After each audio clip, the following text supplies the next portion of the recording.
Ellen McCauley. I'm a Pray It Off in Syracuse, New York on October 16th, 2025.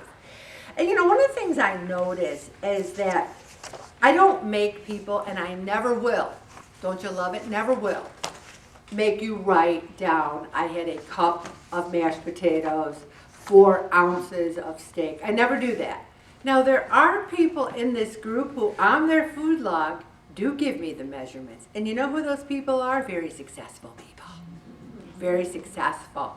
Because if you write down that you, if your food log says something like Panera bread, I say, well, did you eat everything at Panera bread? Was there more details involved? Was there a salad? Was there a sandwich?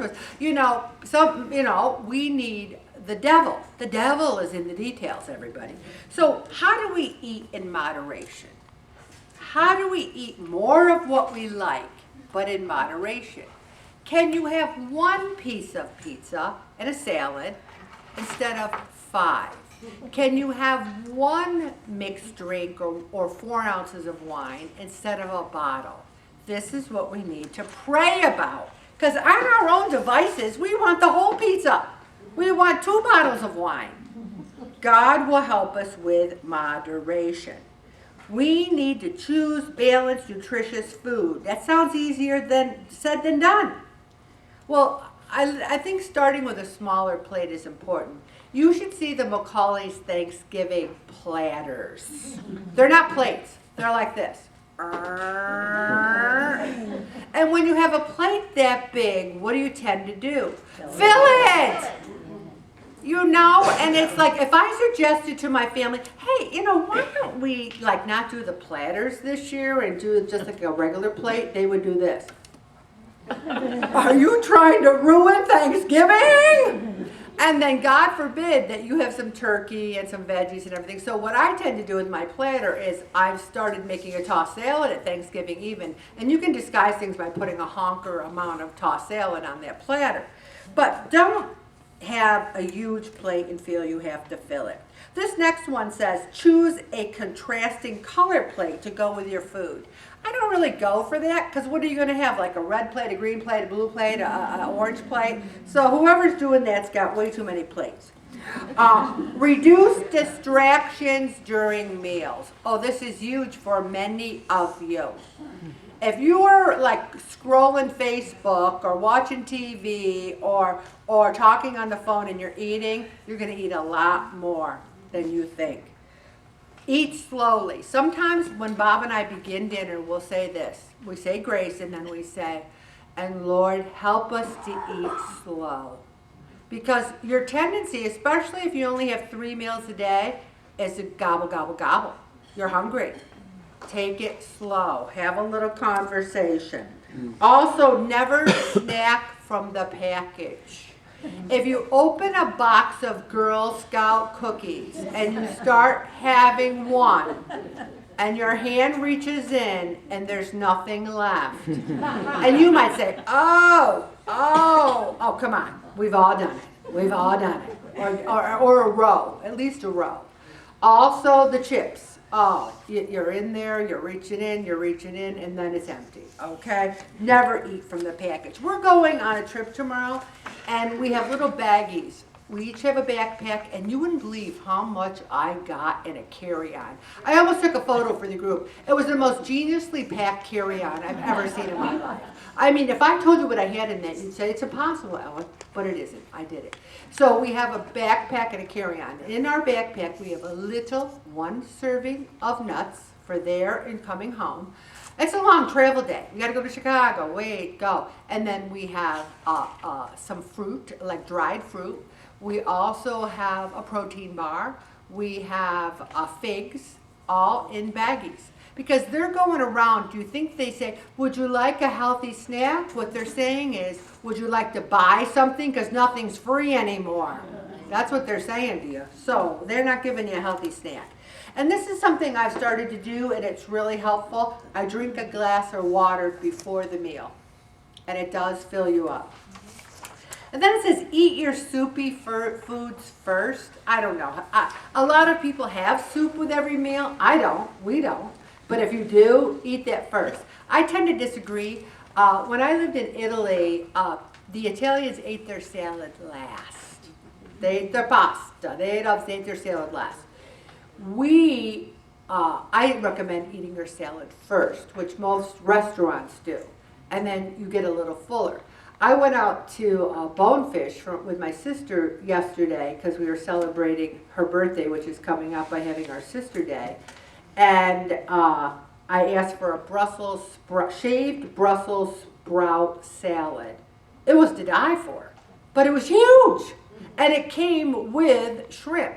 And so I said, I got a to-go box, and I ate it for another meal because the shrimp was delicious, but I know I would have been too full if I just had the salad. Multiply your vegetables and fruit. Half of the plate should be vegetables and fruit, and control those carbs. That's what gets us all, everybody, the carbs. The carbs, carbs, carbs. Also, reducing your portions when eating out, get a doggy bag, and then order a half portion, share with your friends, especially if you like your friends. Don't share with someone you don't like because they'll take more. Also, does reducing food portions help you lose weight? Absolutely. Absolutely. And then I have 6 strategies for weight loss success. And here's where we need to wrap our head around. Make sure you're ready. A lot of you were ready to join the group and to come and to fill out the food log. But you weren't ready to eat less and move more. But I give you so much credit for being ready to come, for being ready to fill out the food log. So now we have to wrap our head around what's going to make me get ready to eat a little less, to move a little more. Here's what's going to help you. Asking God to help you. Say, God, I can't do this by myself. I can't do anything by myself. I firmly believe that. Do you have a strong desire to change your habits? Are you too distracted by other pressures in your life? Do you use food to cope with stress? Do I need other support from other people? Am I willing to change my eating habits?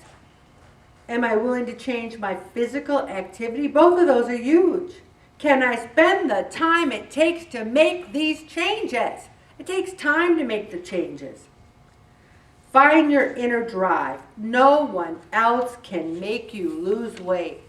Your spouse, mother, friend can say, you're fat, you're fat, you're fat, you're fat. That's not going to make you lose weight. You can look in the mirror. The only thing that's going to make you lose weight is you saying, Lord Jesus Christ, Son of the living God, I can't do this on my own. Lead me, guide me, show me your way. Help me to make little changes every day so that they add up to big changes over time. Big changes over time. Also, make a list of reasons why you want to lose weight. I could fill a book. Here's just a few of them. Life itself. I want to live. I want to move. I don't want to have osteoporosis. I want to be able to walk and travel and go up and down stairs. And I want to see my kids. I want to see my grandkids. I want to live in my house as long as I can and walk up those stairs to my bedroom.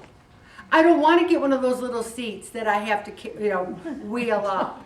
I want to live there and enjoy it. I want to go out and be by my pool. I want to be Jean. That's who I want to be. I want to live life into my 90s, and I think that's what we all have to do is what do we want to get us to achieve our goals. And then we have to have a goal. I would like to weigh 168, but I'd be happy with 178.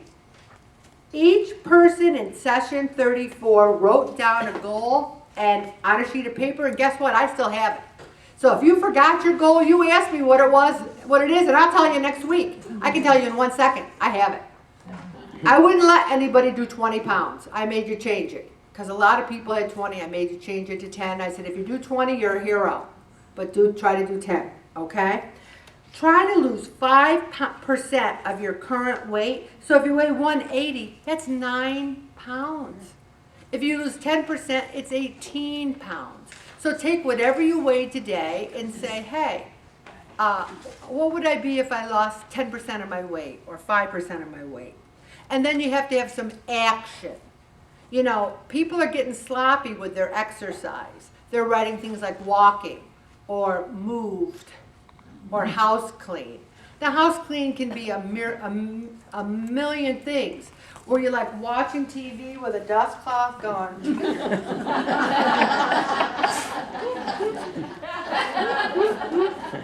Or where you're like scrubbing and mopping and cleaning, you know, with company coming.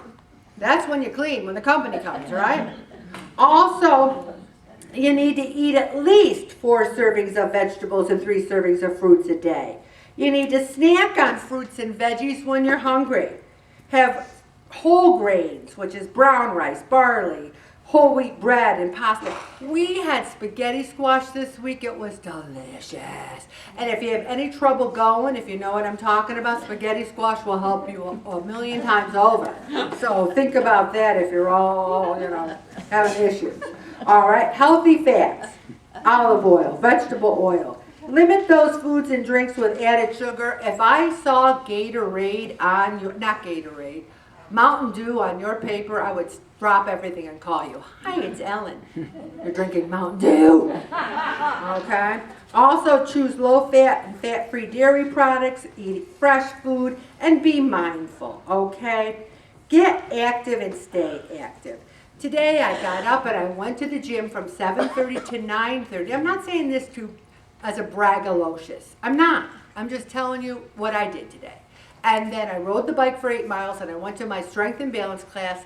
Then I hurried up and put my bathing suit on and went over to Achieve and I did 45 minutes of physical therapy in the pool. Then I came home, took a shower, got dressed, went to the Veterans Memorial Cemetery, had a meeting with them up there, came home, did like 16 phone calls and 12 emails, and then I came here.